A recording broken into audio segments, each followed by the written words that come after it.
Si vous cherchez un smartphone qui se plie, il y a un nouveau shérif en ville, c'est le Huawei Mate X7. Si vous connaissez Huawei, vous savez que c'est une marque qui est extrêmement pointue au niveau de la technologie, au niveau de tout ce qu'il vous propose. Justement ici, Huawei n'a pas démenti, vous allez voir, je vais absolument tout vous dire. Spoiler alert, il y a quelque chose qui est extrêmement intéressant, c'est toute la partie photo et je vais absolument tout vous montrer de jour comme de nuit parce que ce smartphone, le Huawei Mate X7, il fait très jolie promesse. Il n'est certes pas parfait, mais il fait des choses très bien. Vous êtes prêts? On y va.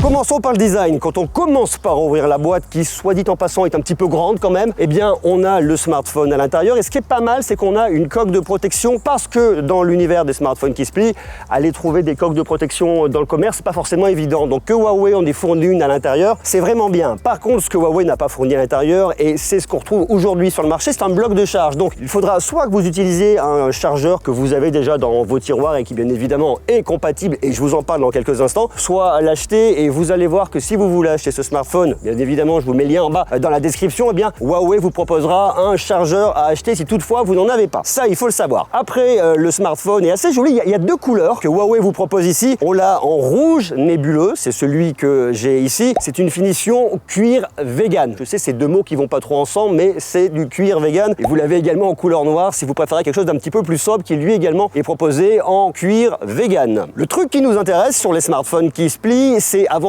tout la résistance. On veut un smartphone qui soit résistant, on veut pas un smartphone qui puisse se rayer, qui puisse s'abîmer sur l'écran externe comme sur l'écran à l'intérieur. Si toutefois vous étiez amené à le faire tomber, on veut pas qu'on risque de l'abîmer. Déjà, il y a un truc qui est pas mal, c'est qu'avec la coque externe, il est bien protégé et même sur le côté, ça c'est quand même super bien. On a un verre Kulun, je sais pas comment le prononcer, Crystal Armor qui est extrêmement résistant aux rayures, aux chutes. Alors bien évidemment, évitez quand même de le faire tomber si on veut pas avoir de problème, mais il faut savoir qu'effectivement ici, Huawei a travaillé la résistance de son produit. Résistance et durabilité, ça va ensemble parce qu'ils ont également optimisé toute la charnière avec une charnière Advanced Precision qui est en acier extrêmement résistant. Voilà, résistant, moi je dégouline, il fait une chaleur ici. Continuons avec le smartphone. L'autre truc qui est intéressant, c'est qu'on a un cadre en aluminium de qualité aérospatiale. Ça veut donc dire que Huawei ici a mis les meilleurs matériaux pour que vous puissiez être sûr que votre smartphone dure le plus loin dans le temps et que vous n'ayez pas de problème. Autre élément qui est vraiment important et ce qu'on veut sur un smartphone pliant format fold, eh bien on veut qu'il soit fin. Justement ici, Huawei a vraiment très bien bossé. On a un smartphone qui fait 9,5 mm lorsqu'il est plié et lorsqu'il est déplié, il fait à peine 4,5 mm. Tout ça pour un poids de 236 grammes. Autant vous dire que lorsque vous le prenez, vous le mettez dans la poche et vous vous baladez, vous n'allez pas avoir une brique, vous avez un smartphone format extrêmement classique. Donc comme ça au moins vous êtes tranquille. Qui dit écran qui se plie dit plusieurs écrans. Vous avez à l'avant ici un écran de 6,49 pouces avec une luminosité maximale de 3000 nits. Je dis bien maximale, c'est pas la luminosité que vous allez avoir en permanence, mais ce qu'il faut retenir, c'est que lorsque vous êtes en extérieur ici et qu'il fait extrêmement beau, eh bien vous verrez sans aucun problème ici, regardez là. Vous voyez vraiment bien, je vois vraiment bien, donc ça c'est quand même extrêmement rassurant. À l'intérieur, vous ouvrez, vous avez un très bel écran de 8 pouces avec un pic de luminosité à 2500 nits. Regardez là, on est quand même en Guadeloupe et il fait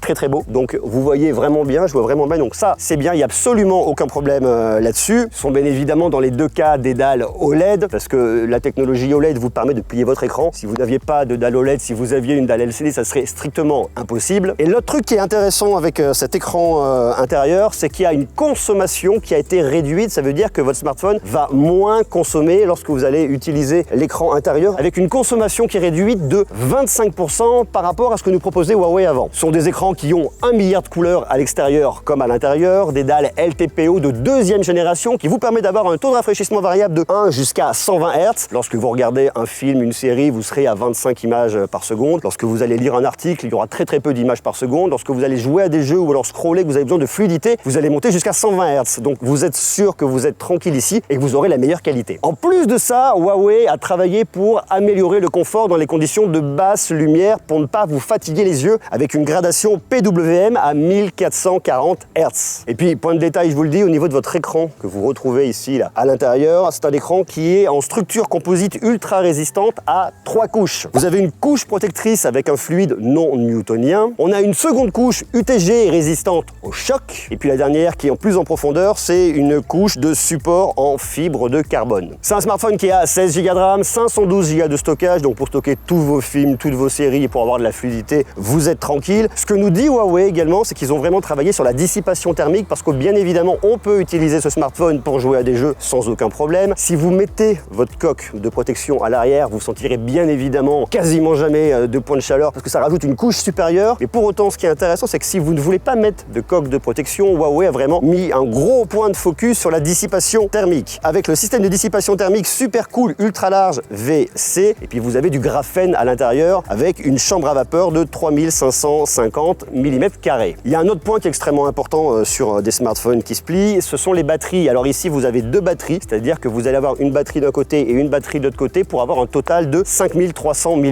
ce qui est quand même assez énorme et ce qui est vraiment bien pour avoir une très jolie autonomie. De vous à moi, on sait très bien que l'autonomie va dépendre de vous, de vos usages. Si vous êtes tout le temps sur votre smartphone à jouer à des jeux, à travailler, à faire du multitâche, parce que comme on a un grand écran de 8 pouces à l'intérieur, et bien le multitâche, on l'a sans aucun problème et c'est extrêmement confortable, et bien à ce moment-là, l'autonomie va fondre comme neige au soleil. Si vous avez un usage normal, vous avez jusqu'à 1 jour et demi, voire 2 jours. Donc ça dépend un petit peu de vous. Après, le truc qui est rassurant, c'est que vous avez une recharge rapide, 66 watts filaire, et je vous le disais tout à l'heure, le bloc de charge n'est pas inclus. Ça veut dire que si vous voulez avoir de la recharge filaire 66 watts, il vous faut un chargeur compatible. C'est de la supercharge. Moi, ce que je vous recommande, c'est d'acheter un chargeur de Huawei supercharge, minimum 66 watts, voire un petit peu plus. Dans tous les cas, il se rechargera au max à 66 watts, mais vous êtes sûr qu'au moins, vous aurez de la recharge rapide. Et puis l'autre point qui est intéressant, c'est que vous avez de la recharge rapide sans fil 50 watts. Et vous avez aussi de la recharge inversée sans fil 7,5 watts qui vous servira à venir recharger vos FreeBuds à l'arrière très rapidement ou à donner un peu d'énergie à un copain ou une copine qui aurait plus d'énergie dans son smartphone. Mais moi, le truc qui me bluffe et qui m'a toujours bluffé avec Huawei, c'est le travail qu'ils font au niveau de la qualité photo. Souvenez-vous, il y a quelques années, on monte vraiment en arrière, j'avais fait un truc énorme avec le P30 Pro où vous aviez déjà une composition de photos qui était folle et qui avait vraiment marqué son temps. Aujourd'hui, il continue à être leader au niveau de la photo et je pèse réellement mes mots avec un système, un bloc photo qui est absolument incroyable. Je vous montre les photos dans quelques instants, mais juste avant, je vais vous parler de la fiche technique qu'on retrouve ici parce qu'elle est assez folle. Vous avez 3 capteurs à l'arrière. Un premier, un capteur grand angle, c'est un grand capteur RYYB. Alors, je vous explique très rapidement ce qu'on trouve derrière ce RYYB. C'est un capteur pour Huawei, ce qu'on trouve sur leur smartphone, c'est-à-dire que vous avez un capteur, vous allez avoir du red, yellow, yellow, blue, rouge, jaune, jaune, bleu, et ce qui leur permet d'avoir des teintes vraiment naturelles. Un capteur True Color, et je vous montre les photos dans quelques instants, vous allez voir, c'est assez dingue. C'est un très grand capteur de 1 sur 1,8 pouces, avec en plus de ça, une ouverture variable qui part de f1.49, donc qui est vraiment bien en termes de basse luminosité, qui va jusqu'à f4.0. C'est vraiment bien. Bien évidemment, c'est une optique qui est totalement stabilisée optiquement et qui, grâce à ce gros capteur, va capter 31% de lumière en plus et en faible luminosité. C'est vraiment dingue. Je vous montre ça dans quelques instants, restez là. Vous avez un second capteur, c'est un capteur ultra grand angle de 40 mégapixels avec également la technologie RYYB dont je vous parlais juste avant. Et puis vous avez un troisième capteur qui fait office de téléobjectif mais également de macro, un capteur de 50 mégapixels avec toujours la même techno RYYB qui est stabilisé optiquement et qui est un zoom optique x 3,5. On va jusqu'à x100 et je vous montre le résultat dans quelques instants, vous allez voir. Comme c'est un smartphone qui se plie, on a 2 caméras de selfie. Une ici lorsque l'écran est fermé, c'est un capteur de 8 mégapixels avec une ouverture de f2.4 et à l'intérieur vous avez également un capteur qui est juste là de 8 mégapixels qui lui par contre ouvre à f2.2 qui captera un peu plus de lumière en fait. Mais bon voilà, la différence n'est pas énorme. Je vous parlais du capteur True to Color qui nous intéresse ici. En fait, vous avez une reproduction des couleurs qui a été améliorée de 43% et ça c'est vraiment cool. Et puis ce que Huawei nous dit également, c'est que c'est un appareil photo HDR Ultra Lighting qui est vraiment totalement optimisé. Vous allez voir le résultat pour avoir des photos vraiment exceptionnelles. Ce que Huawei a fait, c'est qu'ils ont travaillé également sur l'ISP. C'est un ISP de 9e génération. Alors l'ISP, pour vulgariser, c'est le processeur qu'on trouve au niveau de la photo. Vous pouvez aussi filmer en 4K avec vos capteurs arrière, mais également avec les capteurs avant. C'est pas mal du tout. Avec une plage dynamique de 17,5 EV. Et il y a plein de fonctions IA qu'a ajouté Huawei dans son smartphone, dont notamment la fonction IA meilleure expression faciale. Lorsque vous êtes en groupe et qu'à un moment il y en a un qui ferme les yeux, on peut grâce à l'intelligence artificielle lui ouvrir les yeux de sorte à ce que toutes les poses soient bonnes et il n'y ait personne qui ait une tête un peu bizarre, quoi. Regardez par exemple ici en photo, j'ai 3 personnes dont une qui a fermé les yeux, pas de bol. Et moi je voudrais pourtant que cette personne ouvre les yeux. Et bien ce que je fais, c'est que je clique en bas sur retoucher. J'ai retouche IA qui est juste en bas bas à gauche. Et là, j'ai une fonctionnalité qui s'appelle meilleure expression. Donc, je valide. Ce qui se passe, c'est que l'intelligence artificielle va analyser et reconnaître là où sont les visages, va voir la personne qui a les yeux fermés. Et ensuite, regardez, je clique sur elle et elle va me proposer différents visages. Parce que j'ai fait d'autres photos. Vous voyez, j'ai appuyé plusieurs fois. Donc, il y a des moments où elle a les yeux ouverts. Donc là, je clique. Paf, elle a les yeux ouverts. Là, elle a les yeux un peu entrouverts. Et là, elle a les yeux ouverts. Donc, j'ai qu'à choisir le moment où elle a les yeux ouverts et qui me va bien. Donc, je peux choisir par personne. Pour moi, bon, ben, cette expression va bien. Et s'il y en a peut-être d'autres, je change pas trop de tête, moi. Hein, vous voyez. Ce qui fait que là, j'ai une photo où tout le monde a les yeux ouverts. Je peux cliquer ensuite sur comparer. Vous voyez, la photo d'avant, la photo d'après, les yeux ouverts, les yeux fermés. Voilà. Et ensuite, je n'ai plus qu'à enregistrer en haut à droite. Comme ça, j'ai une photo où tout le monde a les yeux ouverts. Et ça, c'est quand même très cool. On regarde maintenant les photos qui ont été prises avec le Mate X7 de Huawei. Je vais commencer par des photos de nuit parce que le smartphone est tout simplement exceptionnel en photo de nuit.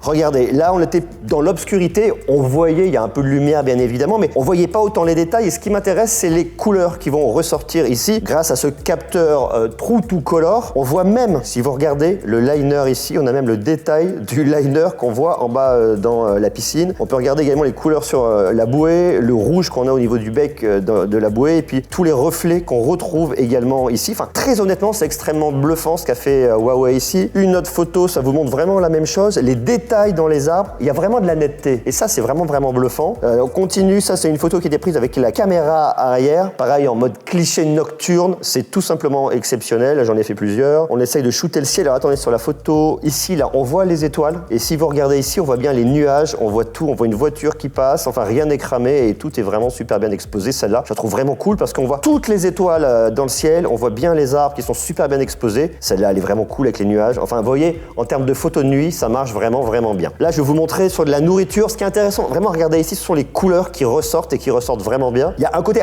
légèrement un peu plus saturé, un peu plus flatteur, mais globalement ici, pour moi, ça fonctionne vraiment bien. Là, j'ai utilisé la macro. C'est le téléobjectif qui fait office de macro. On le voit ici sur de la nourriture. Alors, c'est un boudin, désolé pour les végétariens et les véganes, mais par contre, on a vraiment tout le détail qu'on retrouve, le détail sur la fourchette, sur le côté aussi, qui est vraiment extrêmement bluffant. Pareil ici, là, sur un petit poisson, ça donne faim. Je suis désolé si vous avez faim ou si je vous donne faim. Là, pareil ici. Là, ce qui m'intéresse sur les algues, eh bien, c'est la couleur qui ressort et qui est vraiment impressionnante. Pareil, c'est un citron en dessous. On a bien toute la granularité de la peau. On retourne maintenant en extérieur. Là, je vous emmène à la plage. On est à Sainte-Anne en Guadeloupe. Les couleurs sont incroyables. Le détail est là, c'est magnifique. Ultra grand angle, c'est pareil. Il est vraiment super bon, ce ultra grand angle. Et puis après, on peut commencer à se rapprocher tout doucement. Je vous l'ai dit, si on a un zoom optique x 0,35 qui marche vraiment bien, on peut, vous voyez, se rapprocher jusque-là, ça va. Et il y a un moment où on va commencer un peu à perdre en qualité. On voit que l'IA va essayer de rattraper pour corriger. Mais il y a un moment où le détail jusqu'au x100 est pas exceptionnel. Mais bon, on peut pas vraiment lui en vouloir ici. Le truc qu'il faut vraiment retenir sur ce smartphone, c'est qu'on a vraiment des photos qui sont super bonnes. Moins bon, je vous l'ai dit, là, vous voyez, lorsqu'on vient zoomer un peu trop loin, c'est tout de suite un peu moins bon. C'est celle-là, la caméra de selfie intérieur. Vous voyez, on voit le détail, la différence au niveau de la couleur sur le soleil. Ça, c'était vraiment déjà un très gros point fort de Huawei depuis très longtemps. C'est la photo. Il continue avec ce smartphone. Je trouve ça vraiment juste fou, quoi. Vous voyez, même pour aller prendre en photo. Là, ce qui est marrant, regardez, on regarde le restaurant. Là, on a le panneau, le Nil pour le resto. Et là, l'IA vient vraiment bien détourer les lettres. Là, c'est pareil sur des petits oiseaux. Je vais vous montrer parce qu'on va venir vraiment zoomer la tête du poussin. Alors, quand on vient zoomer d'un peu trop près, il y a un moment, ça se dégrade. Mais on peut quand même faire des trucs un petit peu rigolos. Là, pour la préservation des couleurs, c'est juste dingo. Voilà, donc en fait, ce qu'il faut vraiment retenir sur ce smartphone en termes de photos, c'est que les couleurs sont super justes, la qualité est exceptionnelle, que ce soit de nuit, la nuit c'est incroyable, que ce soit de jour, que ce soit sur du portrait, sur de la photo. Et ce qui est dingue, c'est que sur tous les smartphones qui se plient au format Fold, c'est celui-là qui a la meilleure configuration photo et de très loin. Comme c'est un smartphone, ce qui nous intéresse, ce sont aussi les appels téléphoniques. Ici aussi, Huawei a bien bossé avec une suppression bidirectionnelle du bruit grâce à de l'intelligence artificielle. Sous ce nom un peu barbare, qu'est-ce qui se passe? Il se passe que lorsque je passe un appel téléphonique, si je suis dans un environnement bruyant, eh bien la personne autour de moi n'entendra pas le bruit et captera uniquement le son de ma voix de façon très claire. Donc ça, c'est quand même super bien. Et c'est pareil pour moi, j'aurai vraiment le son de la personne qui est totalement optimisé si elle est dans un environnement bruyant. Il y a un gros travail qui va se faire au niveau algorithmique de sorte à ce que je n'entende que sa voix et que je n'ai pas un environnement bruyant et que la conversation soit vraiment claire et fluide. Je vous parlais tout à l'heure de résistance, c'est un élément qui est extrêmement important. Ici, ce smartphone, bien qu'il se plie, il a deux certifications. Une certification IP59 et une certification IP58. Je vous explique. En fait, quand vous prenez une certification IP, le premier chiffre correspond à la résistance à la poussière. Donc ici, on est sur une certification 5 qui est quand même plutôt bien. Évitez de le jeter ou de le mettre là où il y a plein de poussière. On évite, on veut pas de problème. Et puis ensuite, le deuxième chiffre correspond à la certification, à la protection que vous allez avoir au niveau de l'eau. Le 8, c'est ce qu'on retrouve sur l'ensemble des smartphones donc ça veut dire qu'il est extrêmement résistant, mais le neuf va encore plus loin. Pourquoi? C'est qu'il est résistant au jet d'eau à haute pression. Votre smartphone ne va pas prendre l'eau. Pour autant, je vous conseille pas d'aller le mettre dans l'eau, d'aller plonger avec, parce que c'est pas une bonne idée. Mais s'il rencontre de l'eau ou s'il y a beaucoup d'eau qui est projetée sur lui, il n'y aura pas de problème. Et ça, pour un smartphone qui se plie, je trouve ça extrêmement rassurant. Autre élément à connaître, vous pouvez mettre double SIM à l'intérieur, et c'est là où le bas blesse un petit peu, c'est qu'en Europe, Huawei n'accepte que de la 4G. Vous n'avez pas de modem 5G à l'intérieur. Donc si vous avez un abonnement 5G ou si vous voulez avoir un abonnement 5G, eh bien votre smartphone ne sera pas compatible. Il est compatible 4G, ce qui est très bien. Il y a une très belle couverture de 4G en France, en Europe, il n'y a aucun problème. Mais si vous voulez de la 5G, eh bien c'est pas ce smartphone qu'il vous faut. On a en plus de ça la prise en charge de la technologie Nearlink, on a du NFC et c'est un smartphone qui est disponible au tarif de 2099 € et en ce moment il y a plein d'offres sur le site de Huawei. Bien évidemment, je vous mets le lien en bas dans la description, comme ça vous verrez, mais je vous explique déjà. Au moment où je fais cette vidéo, Huawei vous offre une montre connectée, la Watch Fit 4 Pro d'une valeur de 189,99 €. Elle est offerte, elle est cadeau, c'est pour vous. Et en plus de ça, il vous offre Huawei Care pendant 12 mois qui va venir protéger votre écran externe. Votre écran interne, c'est aussi extrêmement rassurant parce que c'est quand même un smartphone qui a un certain coût, donc je trouve ça vraiment pas mal. En résumé, ce smartphone, il est fait pour qui? Il est fait pour tous les amoureux ou les amoureuses qui veulent un smartphone qui se plie au format Fold. Il est très bien, les écrans sont super lumineux, la qualité est vraiment là. Le gros